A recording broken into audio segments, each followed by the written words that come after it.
episode 78 of BigRedBarel Geek Speak, your place for all your nerdy needs on BigRedBarel.com. I am your host, Lauren, the badass of Borderlands, and with me as always is the Baroness of Butter, Amarasanti Alex. A butt diet, or a diet butt. No, butt diet. I like butt diet more. I'm sticking to the butt diet. There you go. You eat those butts. Oh yeah. Ooh. Sexy, tasty butts. Oh, golly gosh.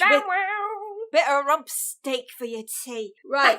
You heard this voice last week. You've heard this voice before. It is not Monica. We are introducing this lovely lady as one of our reoccurring voices in the coming weeks. So this is our jaunty, jubilant juggernaut, Joe. Hello. Hello. Right.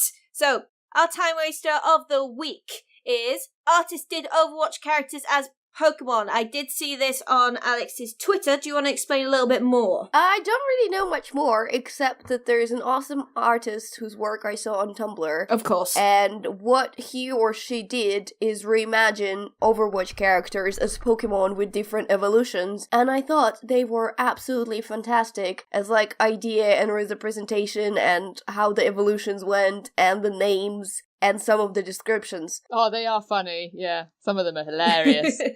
Some of my favorite one. So if we look, obviously there'll be the link in the agenda for this, but if you look at the Soldier 76, he has a dog, and the last evolution is a disappointed dad dog.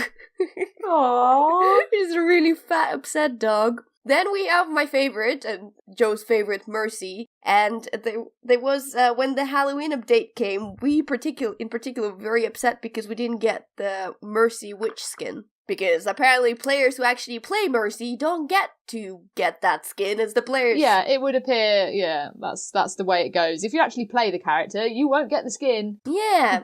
So we have a Pokemon called number 9 called Cursey, which is also Dark Pokemon, which is pretty much just a hat with legs. And the description says, everyone's favorite evolution that can only occur once a year, or you can pay someone to force the evolution. Who, you ask? Well, their name rhymes with wizard. I like the earlier evolution though, Hellgull. Only heals and is praised regularly and thanked every time it administers first aid. It's so true. If people don't say thank you for the heals, then they don't get no heals. I know. You know, you gotta be polite to your Mercy. Oh, always. You gotta be respectful to your healer, otherwise you're gonna die. Yeah, for sure. Yeah. And then the other one I like is the Symmetra, which is also very true. 47, Retropellet. Retropellet allows instant transportation to a location of its choosing, where to is unknown, but odds are it's at the edge of the cliff. Considering I was a victim of someone putting a teleporter at the edge of a cliff. Yeah. Several times. I feel for it. Yeah, I've been burned by that before. I mean, also you have Zarya as a marvelous pink bear, which is adorable. That does sound cute. And Roadhog is a pig. Well, Roadhog is pig, just adorable all the way around. Well, isn't he essentially a pig anyway? He is a pig, yeah. Yeah. Then, Lucio, one of the subwoof evolution, he uses his subwoofer gun as the dog, shame collar or collar of shame or whatever they're called. The code of shame, yeah. Code of shame, I do yeah. not like the code of shame. Yeah. Widowmaker's Pokemon are first one is number 16, Booty. Then you got Arachna Booty.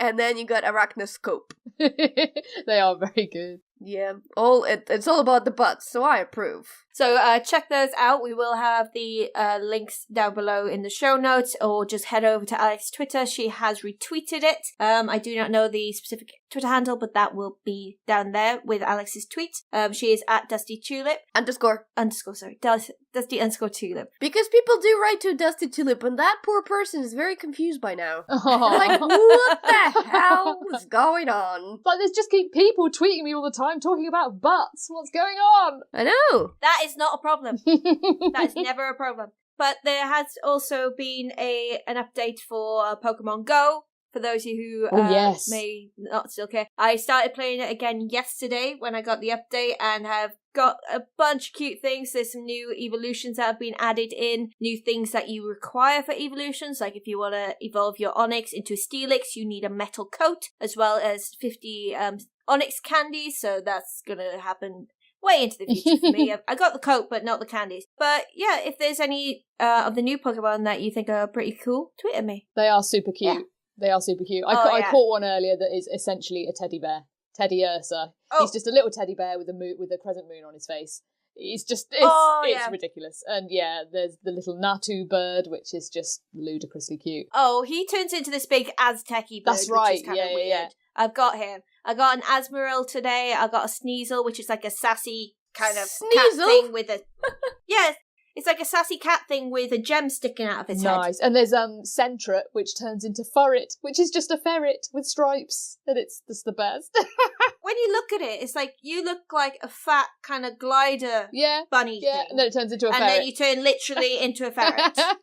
And then there's Swinnup, because there's Swinnups everywhere. Oh, they're everywhere where- here as well. It's pretty ridiculous. And they're just hair monsters, and then they turn into hair cows. Yeah, they turn into essentially Highland cows. Oh yeah, pretty much, with more hair. Yeah. Like, to the floor. It's ridiculous. It's like, it's like the Dulux dog or something. I can't remember. I love Pokemon Go. It's so cool. I play it every day. Like, I walk to work, and it's a good 40-minute walk, which is great, because obviously I can walk miles and hatch lots of things. You get your eggs. And get all the eggs. And it's really, actually, it's quite a nice thing to do with someone like my boyfriend and I. We go Pokemon catching at the weekends. Pokewalks. Yeah, Pokewalks. It makes us sound really kind of lame if you're not into it, but it's really actually quite nice. We're, outside spending time together, catching Pokemons. It's really cute. You are not lame.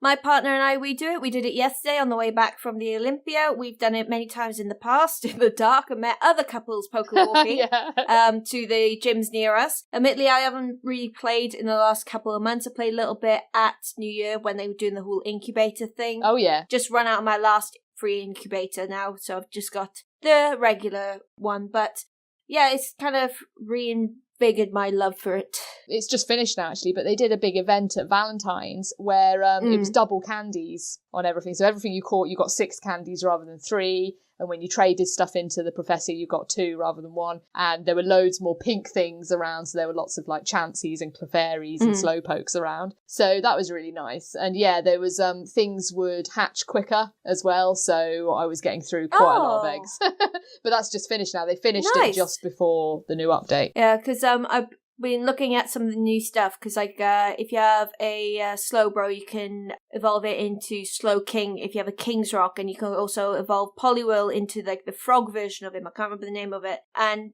like there's new berries, like you can feed one a berry to get more candies when you catch them, or there's another berry which makes them calmer. Not like calm in a sense that you can catch them easier, but like they're not gonna defend themselves as much when you're throwing balls at them, which is kind of cool. They look like bananas, pink bananas. That's it. Yeah, but that was my time waster off of Alex's time waster. Hey. 2 very good time wasters. Absolutely. So on to our topics. Our first one was mentioned last week by Alex. I have since last episode watched the entire season. I finished it at 3. I started it yesterday. Finished it at 3 a.m. because I could not sleep. Yeah, so Alex, do you want to introduce us? Well, first of all, I've only watched the first episode, so no spoilers, please. Okay. But you can speak to the rest of the show, and I do have questions. But we are talking about Santa Clarita Diet. Yes. Which, the thing when I mention it to people, they go, oh, is it an iZombie spin-off? And I can see where they're kind of going through there, but no, it's not. It isn't a zombie theme, yes, I guess. It goes more into zombie lore, but not in the traditional sense. So, in the first episode, there's the whole setup of that Drew Barrymore's character has had something happen to her, and now she is quote-unquote undead. They use the zombie word twice. They say they don't like to use that word because it's kind of ridiculous, but that's a link back to a ban in the US back, I think it got lifted in the 80s, maybe later, that the Catholic Church actually banned the use of the word zombies in modern media. Huh. Yes, because the Catholic Church, you could not use the term zombies. But essentially, it's set in, suburban Californian setting. The husband and the wife, they're realtors there. They live in between the 2 cops. It's as boring and as normal as family as it can possibly get. And then Drew Barrymore, Sheila, I think her name is, somehow turns into zombie zombie and gets the desire to be completely opposite to what she used to be before, so way more proactive. Her inhibitions are kind of removed and she feels a lot more energetic, a lot more able to do things, more confident and more brash. And she also now wants to eat raw people and... Raw people? I was going to say raw meat and people, but there you go. See, it's frowned upon to eat raw people, but if you cook your people, then that's kind of okay, you know? If you fry them up a bit, it's fine. Cook your raw people. Cook your raw people. Fine. But I thought it was fairly funny. I quite liked it. I felt that not every joke landed every single time. Sometimes it was more of a, haha, that's a bit awkward.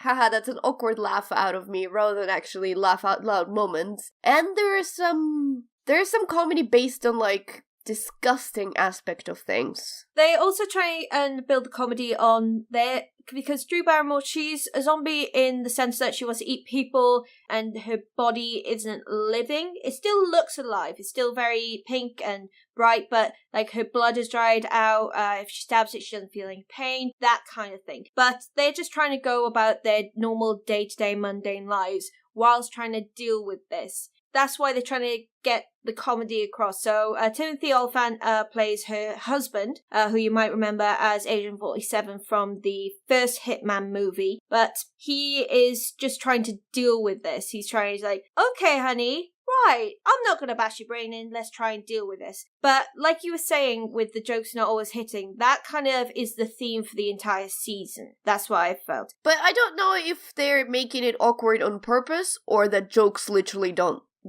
land. I just think the jokes don't land because they feel very forced and just...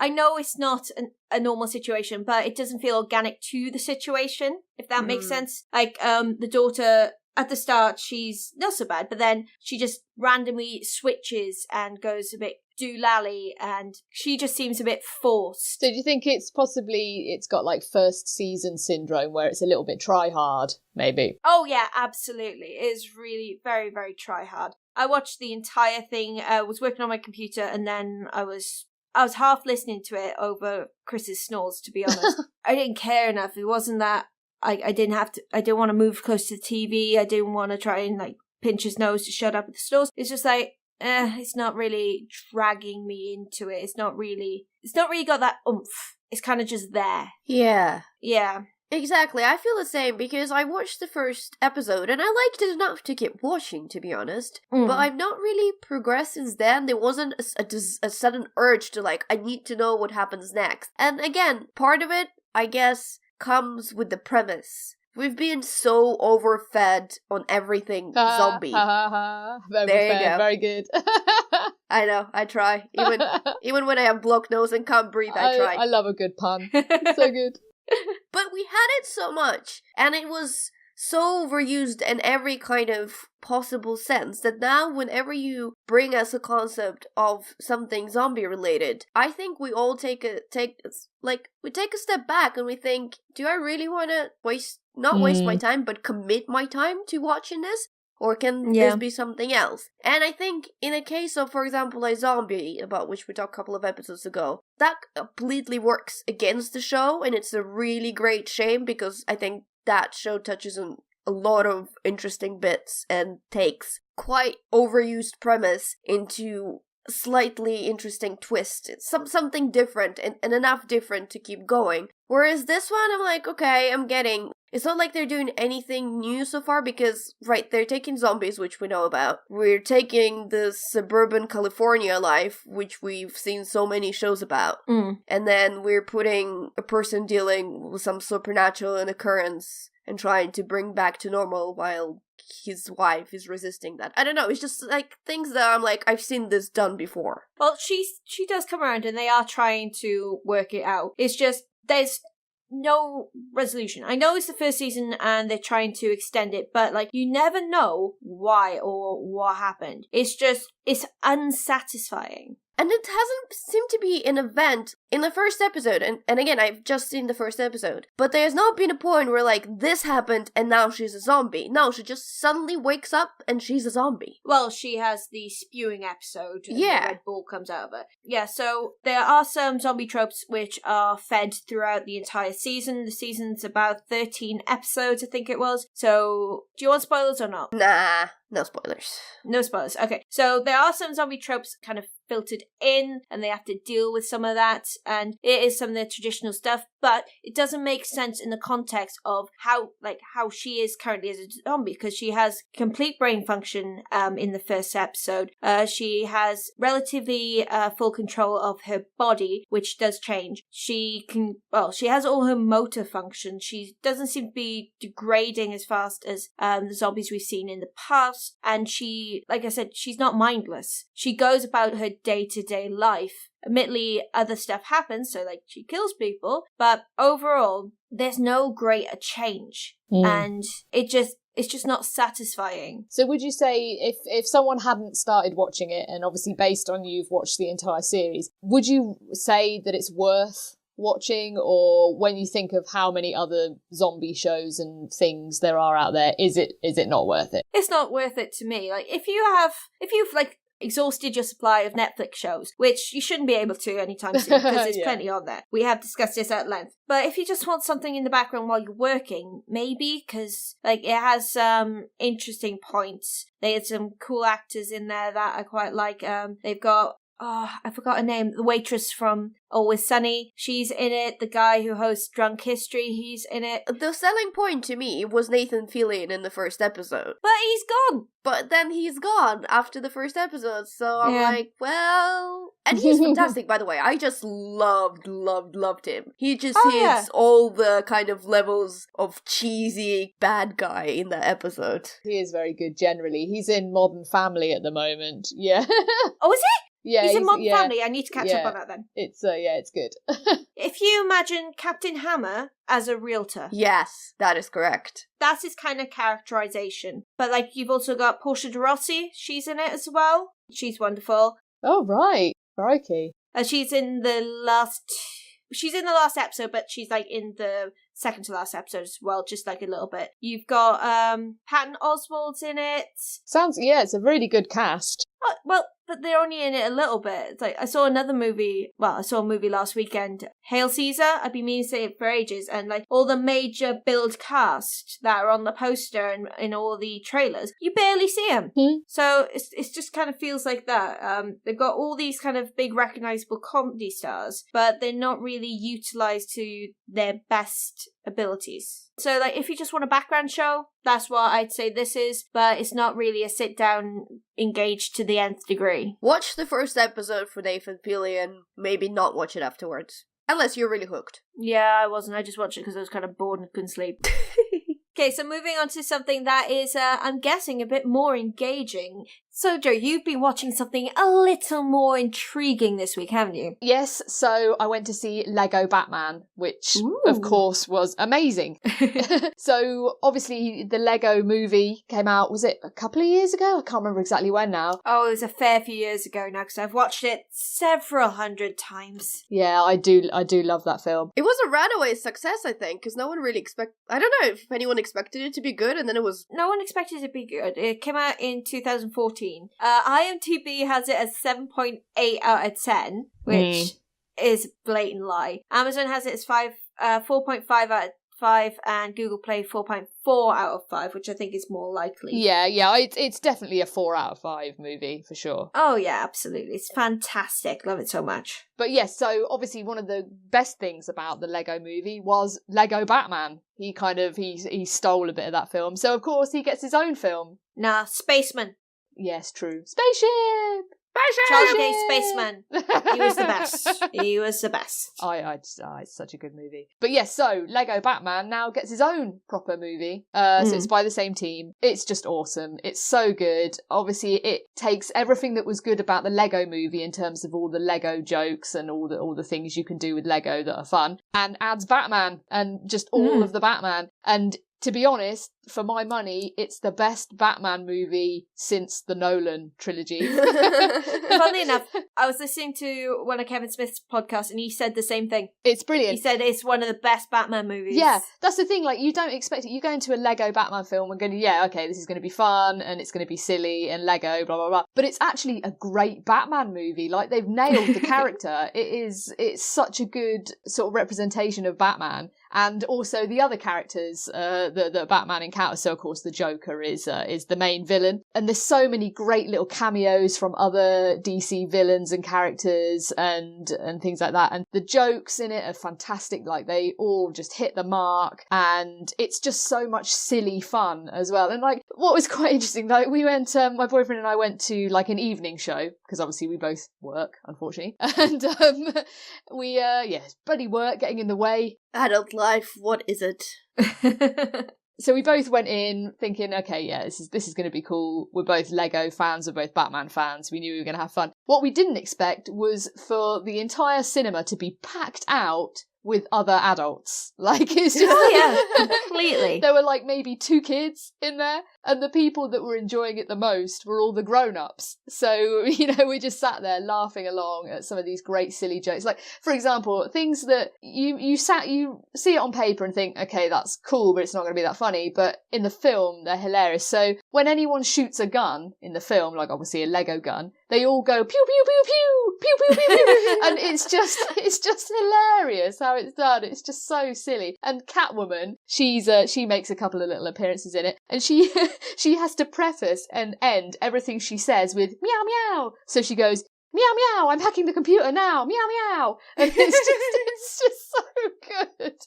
And there's some great little cameos from other movie characters in. I don't want to say too much because the beauty of it is in the discovery, and it's the kind of film you don't want to know who's in it. You kind of want to be surprised. But it's so much fun. Like, you know, I'm 35 years old and I was laughing along to that movie like a kid. And it looks obviously beautiful. The animation is first rate. Really, really good fun. Everyone should see it. Yeah, I'm looking forward to seeing it. And have you seen the trailer for the Lego Ninja Go one? Yeah, we're kind of like, going into that, we kind of thought, okay, it's not as big as the normal Lego and it's not as cool as Batman. But actually, the trailer makes it look brilliant. Pretty funny. Yeah, it looks like they might have got that one right as well. So, well, they've got Jackie Chan in it as the typical Asian mystic ninja warrior.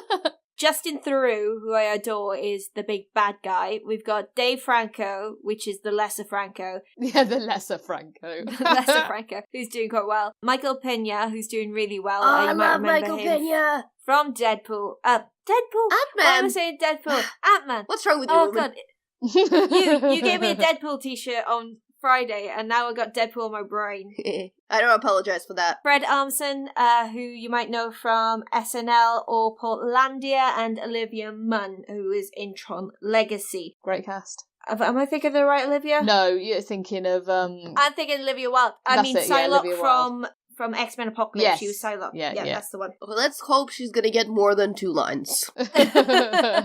Well, on the key starring list, there's only 2 females, so I think they've got a fair few lines on there. You'd hope so. But who knows? I mean... But, you never know. But if it's anything like Lego Batman, it'll be worth watching. Yeah, it looks promising. It looks a very tongue-in-cheek exploration of an area of Lego that maybe not so many adults know about. Yeah. It's definitely kind of, it's not the Lego that I would immediately gravitate towards if I was going to play with Lego, but it did look quite good in the trailer. It does look pretty funny and again pretty nice, and if it's the same people that have done obviously Lego Movie and Lego Batman, then I would hope that it's at least relatively as good, maybe. I don't know how it's going to be as good as Lego Batman because that film's amazing, but we'll see. I am wondering because I absolutely adore the Lego Movie, and it's just like, it's one of my top 10 ever movies. Like, if I ever feel sick, sad, Coleman always knows to either put Guardians of the Galaxy on, some sappy crap that I like, if I'm in that kind of mood, or Lego. It's funny, like, things you have that make you feel better when you're a bit under the weather. See, my thing is, whenever I'm feeling a bit poorly, is I really like watching old episodes of Murder, She Wrote. Aww. I have like the box sets at home.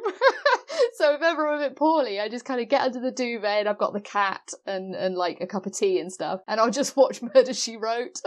See, the trouble with me, Aw. whenever I'm in the mood, I'm either tired or I'm sick, I feel poorly and I want to watch something. There are a couple of the go-to shows that I go to, literally. But the problem is I get sucked into watching them all over again afterwards from the beginning. So the other day, I wasn't faring very well, so I thought, I just want to rewatch the first episode of Good Wife, because it was so long time ago, and it's such a great episode. Guys, I'm in season 4 now. I don't know how this happened. Dude, that happened to me with Always Sunny the other week, and then that was like 11 seasons later. That's cool. I'm rewatching all of True Blood at the moment. I just do that, I think that's pretty standard, like kind of, rewatch good things. I never finished it. I got to the penultimate season before they started going, if like the whole Lilith kind of thing is it's getting a bit weird now. It's like I finished halfway through the last book. And it's like Tiger, where Tiger, sex, and they don't feature in the show. No. Yeah, I just kind of stopped short of the was it like time jump? I'm not sure. I have to say, for that show, I'd say the first 3 seasons are pretty great, and after that it goes downhill. But there's one consistent thing that I love about True Blood, no matter what, and it is Eric Northman. Pam and Northman. Eric. Yes. Those two I'll watch any day as long as you want me. Yeah. They're just fantastic, and I can survive all the bad seasons of True Blood just for them. Yeah, I mean, I kind of, it definitely did go down. I watched them all, and it did go downhill towards the end, for sure. But yeah, there was always kind of something just worth persevering with it for. And yeah, usually it was Eric. But I don't know, I've always kind of liked that show. I always found it quite entertaining. But yeah, I do this. Before I go to sleep at night, I like to just watch a little bit of something to just help set me off to sleep. And at the moment, it's True Blood. Did I tell you, I probably didn't tell you, Joe, but did I tell you, Lauren, the one time I kind of passed by Alexander Skarsgård at Leicester Square? No, but my eyes just widened. Yeah, I just kind of, there was an intake of breath. So here's the thing. Leicester Square, I'm coming out of the main station of Leicester Square Underground, and there's people everywhere. If you've been there's just constant tide and traffic of people going over. If you stop, you get trampled, basically. Yeah, you pretty much have to be all elbows when you're coming out of those stations, and just don't stop. Don't be those people that stop and go, no, just get out of the way, get to a space further away from the entrance, then do your stopping and your chatting. Get out of the way first, yeah? Sorry. So I'm getting out of the way, and there's an incredibly tall man, dressed all in black, with sunglasses, walking. And I would not have recognized him as Alexander Skarsgård, except for the fact I always thought that when he was doing Eric in True Blood, he did this walk on purpose. So he has a very specific Eric walk. Yeah, right. I know what you mean. I thought he was putting it on.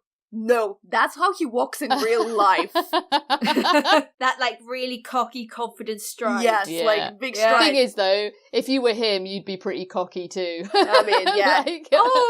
Yeah. He can get away with it. But yeah, so at that point, it takes me a couple of seconds to realize what it is. So I stopped completely, from full speed. Stop in 1 second, and there's at least, 5 or 6 people that just bump into me from the back of the door. So you styled it out. You styled it out proper cool, Yeah. What if he'd seen you and you did that? Would have been your moment. I know. No, he just walked right on past by, and I turned around the corner, my head shaking, thinking, oh my god, my moment of stardom. I've seen the stars. Yeah, I don't think I'd have done much better. He is very hot. It's like the sun, you shouldn't look directly at him. No, don't look directly at him. Yeah, so that's my little moment for Alexander Skarsgård. Yes. Nice. Oh, nice. I shall have to think about him a bit more later. Enjoy!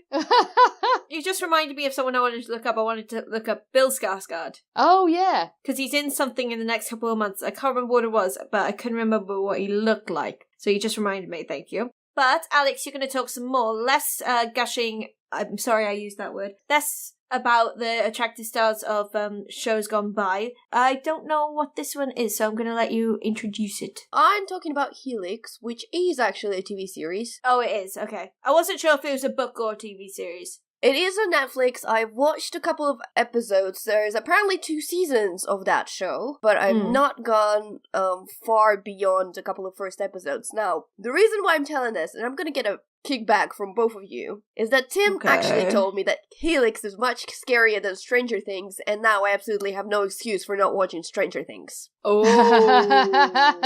I'm looking this up now. This is me being honest and open about this. So now you can put this in my face and use it as weapon. I don't know. Well, I just caught the cover of it. Is it something to do with Jesus?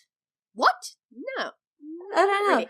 Anyway, so Helix is basically, it's set in an Arctic station full of scientists who are doing crazy researches and experiments, and it's all kind of under wraps. I'm not entirely sure that the government has really control of what they're doing. Will they never learn, these scientists? I know. Always doing nefarious things in Arctic scientific places. Exactly. They're just asking for it, really. Alex, the reason I said Jesus is the poster is actually, it looks like a scientist up on a cross with lots of yellow tendrils coming off it in a field of corn, and the tagline was, "Play God, pay the price." Ooh. Yes. So I guess it's actually finished, because I'm seeing 2014 to 2015. Anyway, so yeah. But here's why it kind of links to Santa Clarita Diet, because maybe they were developing some virus in their Arctic station, and it broke loose, and it infected 3 people, and they started turning a bit weird. I wouldn't call them exactly zombies, because they're not zombies. They do die. They do get some supernatural abilities in the sense that they get faster and stronger. They also start oozing some black stuff. So more like 28 days later kind of zombies. Yeah, maybe. And they do try to infect others by basically mouth-to-mouth snogging black disgusting goo action. Ooh, I know. Nice. Sounds romantic. I know, it's a very romantic show. But as the infection spreads about, the CDC agents are invited to travel to that station to investigate and to contain the virus. And it's especially important because one of the main CDC's doctors, it's his brother that was working at the Arctic station that gets infected, and is the only survivor at the time that they arrive. So the TV show generally kind of interesting premise, I thought. It allows them, the thing about making this all in Arctic station and kind of in containment rooms is that you can get away with kind of small budgets because you're not outside a lot. You can do shots for a lot of like corridors and different science and lab stations, which are pretty much the same thing, a little bit refurbished. And you can kind of pretend that they have slightly advanced tech with a remainder of your budget to do some CGI things. So in that sense, it looks quite good and everything is quite believable. And I think that works for it, just being in that contained, what I would presume is actually just one big soundstage with different rooms. So that gives a good, nice feel to it. And you always feel a little bit enclosed, like it's a stage that's, there's nothing outside, there's just snow and cold for miles and miles on end, and all of them are just contained in this big circle station. So that atmosphere is transformed very, very well. That does work a lot with these kind of viral infection movies, like The Thing and so on. Creating that theme of isolation makes everything a bit more imminent. That is interesting. The problem with this the main problem that I think with it is that despite the performances are average, the acting is okay, there isn't anyone super famous in there. I know Billy Campbell, who is one of the main characters, who is the lead CDC doctor. I know the Haruki Sanada from somewhere. I'm sure I've seen him in some kind of movie before. But other people, I've not really been familiar with them. The problem with the show is that every big bit it has, it signposts like crazy. When one character does a crazy thing, like shooting someone, you know that character is gonna do it 2 minutes before he actually does it. When someone is gonna get attacked, you know that person is gonna get attacked. Oh, okay. It just shouts everything it's gonna do right before it does it so loudly that you have to be dumb to miss the signs. And in that sense, it's not that scary, but it also becomes a bit boring and predictable because, oh, right, they made a deal, so this guy is now going to turn around and walk away. But no, actually, he's going to steal a guy from the other guy and shoot the other people. Oh, yes, he just did that. Right, okay. Cool. So that kind of thing. It was originally also a sci-fi show, so that might tell you something. Okay. Yeah. Got you. So it's on that kind of level. But I don't know. We're enjoying it. I think the seasons are just slightly different. I think the first season is one set of group of people, and the second season is completely the other group of people. But we will see. Yeah, I've not seen it. No, I haven't seen it either. There's just too much to watch at the moment. Speaking of something else to watch, it is an old show by modern standards now. Constantine, which finished back in 2015. I just finished watching it in preparation to watch Justice League Dark, which is one of the new Justice League animated features involving John Constantine, his original actor, who I can't remember his name at the moment. Do you know, that actor, he was in Assassin's Creed 4. The Black Flag. Yeah, Black Flag. Because he's Welsh. Yeah, that dude. And he is the most Welsh Liverpudlian I've ever seen. Yeah, he's pretty Welsh, yeah. Yeah, so I'm watching it, it's like, that's your Liverpool, is it? Nah, mate. At least he's blonde. Yeah, true. At least they kept him blonde. And smoking and cussing and being as sassy as usual, and I absolutely adored the season, actually. There's only 13 episodes, unfortunately. Yeah. And I was extremely upset at the end of it because it leaves it on an extreme cliffhanger, and you just want to punch everyone at, well, NBC and the CW for not picking it back up, and you would just want to strangle everyone because it was getting so good, and the cliffhanger is just like, why are you doing this to me? It did seem very short-sighted when they cancelled it, because even though it did have fairly slow ratings, it was on and up, like you could see it was going to grow, but they just ditched it, so it was a bit peculiar, I thought. They kept chopping and changing its time and its days, which is always the death of any show. Yeah. They weren't because it was a new R-rated kind of comic book license. They didn't have the confidence in it that they would have post Deadpool, I believe. But they are going to hopefully continue with the animated series. It's not out.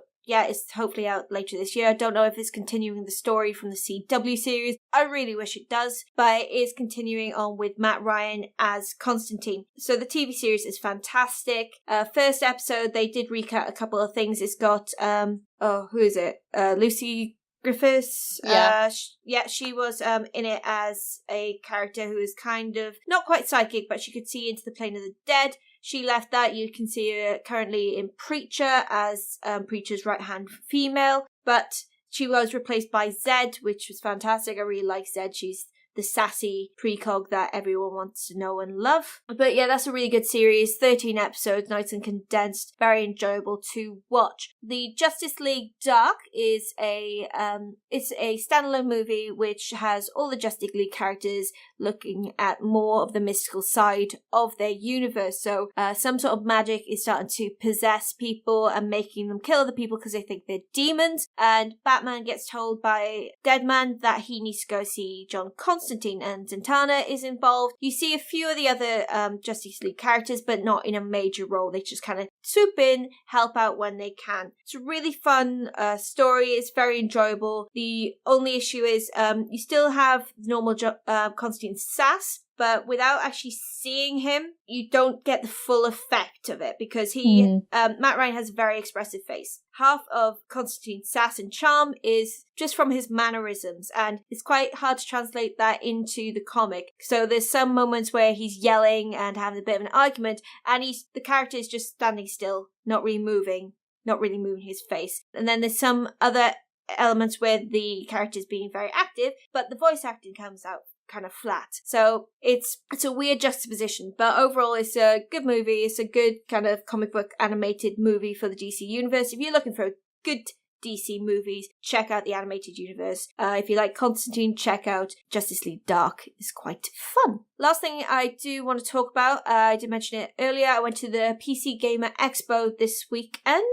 So, compared to the expos like Okay, I guess it's unfair to compare it to EGX, because it would be something much smaller. Yeah. So if you compare it to Res, maybe, because Res is meant to be quite small. Yeah. Yeah, it's relatively small. It's just in one room in the Olympia, one of the smaller rooms upstairs around the side entrance. The one opposite the Tesco's. You go in that entrance, second floor. It's just one big room. It's not very big at all. It was very quiet. Like, I usually dress for conventions expecting to be stupidly hot and sweaty. And I was very comfortable, if not a little bit chilly, when I was going around now and again. And there was no barging, no real queuing. The only time I got annoyed was when there was a Tekken dual seat unit, and people and there was a lot of guys watching to the players play, but they weren't really standing behind them. They were kind of standing to the side and along the gangway and entrance to that corridor of games, so you had to kind of sidestep and like barge through them. But that was the only bit that kind of clogged up anywhere. Terrible behaviour.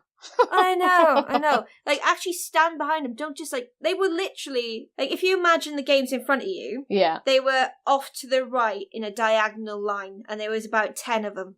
Oh, so they were totally blocking the way. Yeah, totally blocking the way, like creating a male barrier. I don't know.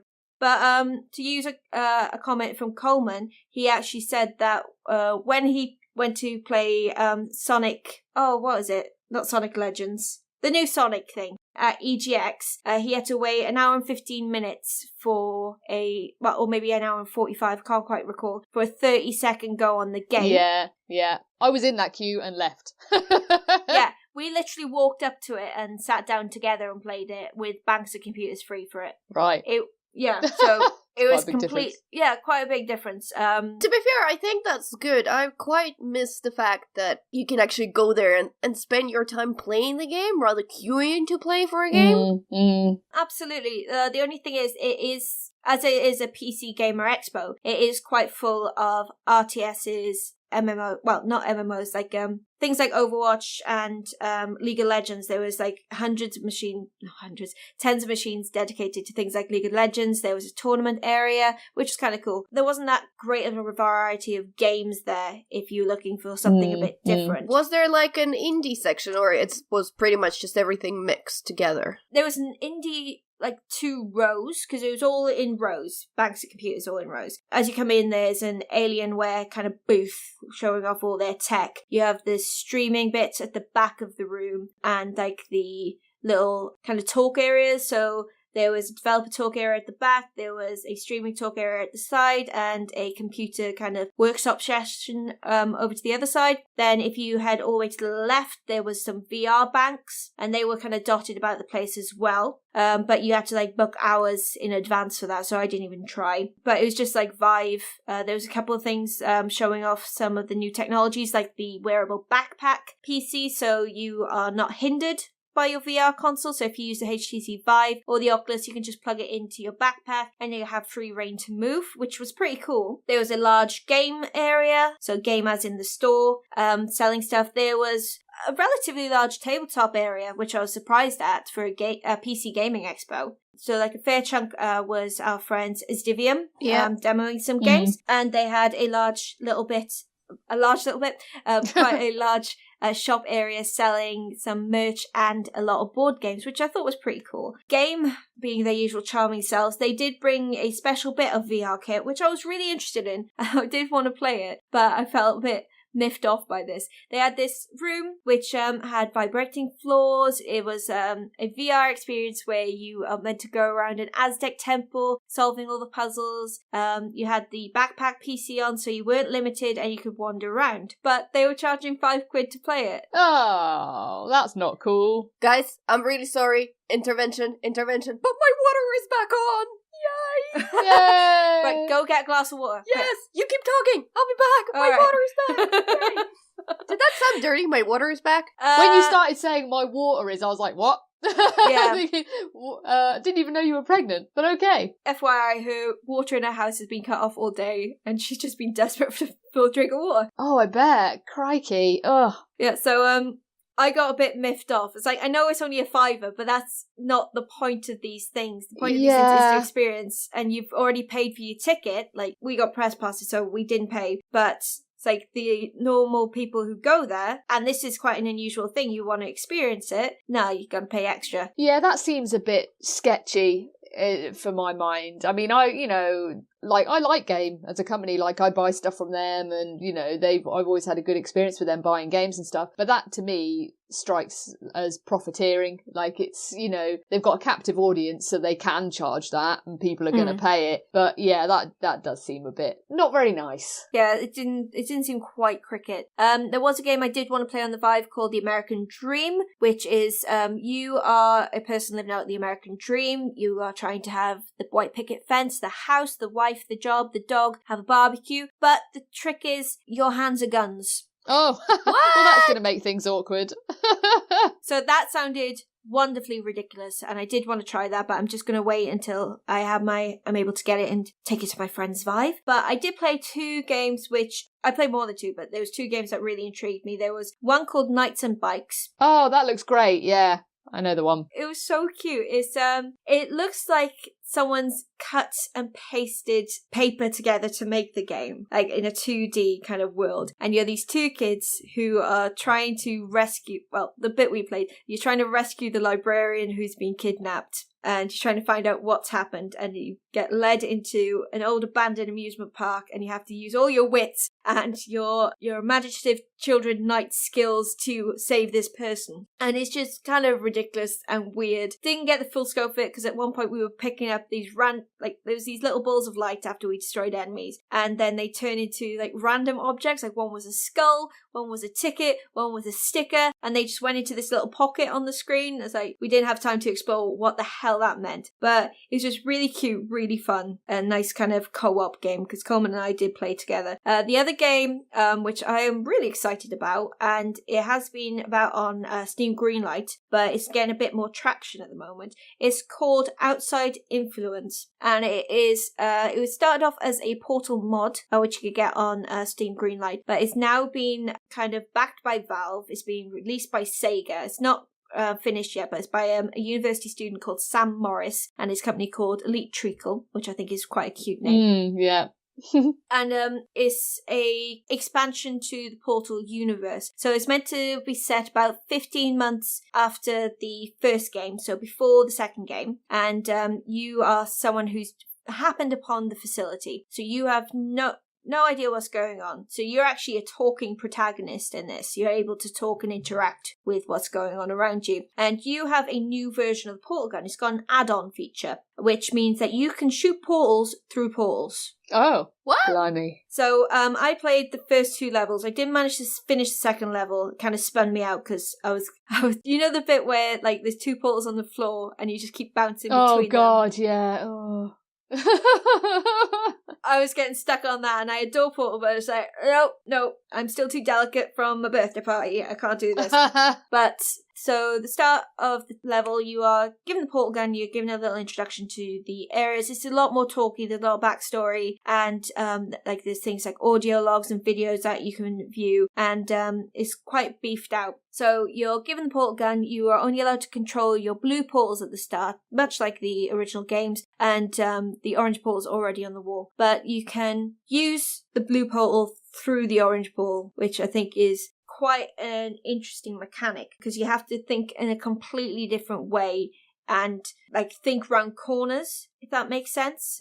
So you have a limited view, and if you think about the aesthetic of the testing centers, everything's very grey. So you put your portal one place, and then you have to try and figure out, like, right, so this portal's like 50 feet away from me, round a corner, down a corridor. I have to try and remember what wall it's on, what direction I'm meant to be going, and where's the best place to put the next portal. It's just very intriguing a concept, and I've only played the first 2 levels, but I'm really intrigued by it. I'm really looking forward to when it does come out. Like I said, it is endorsed by Valve now. It hasn't got all the official voice actors at the minute. The voice acting isn't complete, but what I heard, the story-wise, is quite intriguing. Jim Sterling's one of the voices. Oh, cool. Interesting. Which is quite interesting. He's put on, what was it? It was a posh goblin, I think it was described as. Posh goblin. Sounds like him, though.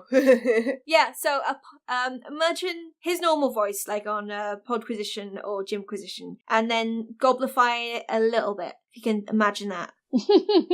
Yeah, so it's really cool. If you want to know more about it, you can go to Steam Greenlight. There's the trailer on there. If you Google Outside Influence, it's on there. The company again is called Elite Treacle. And Sam Morris, who is the developer I spoke to, very nice lad, still in university. So what he's done is pretty impressive. His Twitter is @spam_can. But the P is lowercase, everything else is uppercase. So that's @spam_can with a lowercase p. What a Twitter handle. Pretty cool. Yeah, so check out, say hi, tell them we sent you, because that'll be funny. And be lovely to devs. Devs need more love. Oh, yeah, absolutely. Love all the devs. Devs are great. Yes. Yeah, and he is still in university doing this, so fair play to him. Yeah, very much so. That's pretty impressive. And he's still working on other games. As someone who is trying to do something way less impressive than creating a video game while studying at university at the same time, I'm telling you, it's really, really hard. Multitasking and scheduling and studying while doing something else, it's hard. It's hard. I wish I could master it. So all the props to him for actually creating a video game while studying. Yeah, so like I said, it's not out yet, but you can check out the trailer and talk to them, and hopefully we'll see them at Rezzed. I hope so. That'd be great to see what he's managed to do in the next couple of months.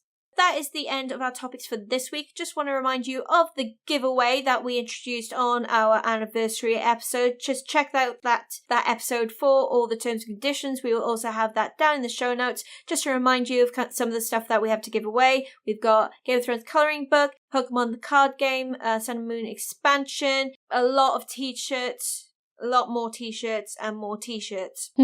Getting on that. We got a few shout-outs. Alex, do you want to do the forums? Forums, doing shout-outs to Richard Kirk and Stinko. Joe, do you want to do Twitter? Sure. Hello, Will. Shout out to Will Driver 93 at Twitter. And on Facebook, thank you to Bumble Snuff Crimpy Snitch. Has that changed since last time? Brilliant. No, it was there. Bubble and it's Snuff amazing. Crimpy Snitch. I do love that name. That is fantastic. And he has a question for us. Anyone else notice Tim's influence on Alex? Basically and generally have greatly increased since episode 1. Yes. Yeah. And I try and call her out on it as much as I can, because it's all the basics. But if I have any stupid things, tell me as well. Okay, here's a couple of things that I'll tell you. One is one of the magic of editing, and the second one is just a thing about me, which is probably boring, but I'm gonna tell you it anyway, so suck it. Okay. Now, the magic of editing is that you listeners are actually hearing the better version of me that I'm actually recording. Because if you'd actually listen to the way I talk, there'd be about 80% more likes every other sentence, and about 90% more you-knows. Because I say that a lot. It annoys me. I purposely cut them out of my speech as much as I possibly can. You sweet bugger. And the second thing, why I sound as like Tim, is because English is my second language, and the way I learn stuff is by repeating them. So this is when I'm close friends with someone or married or married to them, I pick up things from them that are repeat. I just can't. It's because I learned things through repeating. You're a sponge. Exactly. I learned English language by basically watching a lot of Hollywood films, which is why my accent is all over the place. That's a good way to do it, though. I know. And now I pick up things like, if me and Lauren were stuck together for 2 days, I guarantee I would come out repeating some things exactly the way she says them. I wouldn't be even doing that on purpose. Look, considering my accent is a bastardization of my original accent because no one could understand me when I left Wales, that would be interesting to hear. Yeah. A Russian Squelch accent. Yeah, that would be fun. Pro tip for Lauren, put another Welsh person in the room and she gets about 70% more Welsh. Just because you laugh at me at regular features every time. I know, it's so great. Yeah, when I'm talking to Gav Murphy next to her, she just has a bigger smile on her face because my accent just comes out more and more. I put her on the phone to my dad once. I know. God. Her dad is amazing. It just sounds so Welsh. I love a proper Welsh accent, though. It's so cool. My brother's wife, they've been married a year, they've been together, oh god, it must be 11 years now. She still struggles to understand him. Or is that just what she's saying? Like, no, I can't understand you. Bless her, she's from Essex, so his thick Welsh accent, and it's usually dotted with a lot of quite loud laughs. And he's got a wonky eye, so you're always confused by that and all. So it's just like, it's too much at once. And then it's perm, and he's covered in tattoos, so it's just like sensory overload a bit. He sounds awesome. Oh, he's a proper pirate, goddammit. Nice. Yes, he is in Black Flag. He is Matt Ryan. Damn it. No, sorry. Uh-oh, have you broken some NDAs? No, my dad looks more like a Welsh, taller Danny DeVito. That's what I think anyway. Interesting. Oh. Yeah. I don't know why, but like my dad always reminds me of Danny DeVito in Always Sunny. Not the weird stuff he does, because that's just perverse, but his aesthetic. Like, because my dad's going bald at the top, and then he's got a black perm at the back. Nice. It's just like weird. Okay, I'm going to stop talking about my dad and go through my spiel. Right, so for episode 78 of BigRedBarel Geek Speak, if you would like to get in contact with us, you can do so via the forums on BigRedBarel.com. You can do so via Twitter at BigRedBarel, use the hashtag GeekSpeak, or you can use our personal Twitters. I am at The Sweet Shrimp. I'm a Dusty Tulip _. I am at Pixel Ritual. You can also go onto Facebook, facebook.com/BigRedBarel, leave some comments there, or go into the Gamer Nights group, join for some lovely people, play some lovely games, and have a bunch of fun. You can also go onto iTunes, leave us a little comment, 5 stars as well. That would be nice. And you can also go to the meetup group for a little thing called Tabletop Tuesday. Every Tuesday we have a special event at Loading in Dalston in London town, where we have a new featured game every single week, which you can win that very evening. All you have to do is play that game, tell Tim or Alex, and your name will be put into prize draw, and you can win it by 10:30 that very evening. You don't have to win your round, just tell us you played it and you get put in. The game for this week, I did see it, I've lost it.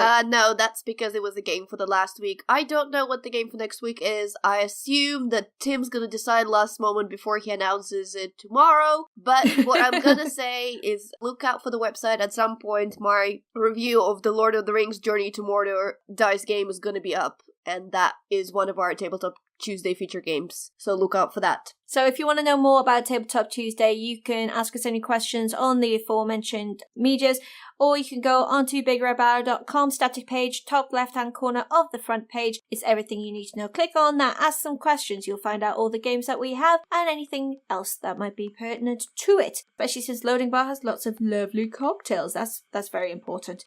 I just want to say personally thank you to everyone who has wished me a happy birthday on Twitter and Facebook. I've had Will Driver send me pictures of dogs and tell me happy birthday in Welsh, which was very, very sweet. That's really nice. Yeah, very, very sweet. Yes, so have I missed anything? Not that I can think of. Right, so for episode 78 of BigRedBarel Geek Speak, I have been Lauren. I have been Butts. As always, I've been Joe. And we bid you goodbye. Bye! Butts.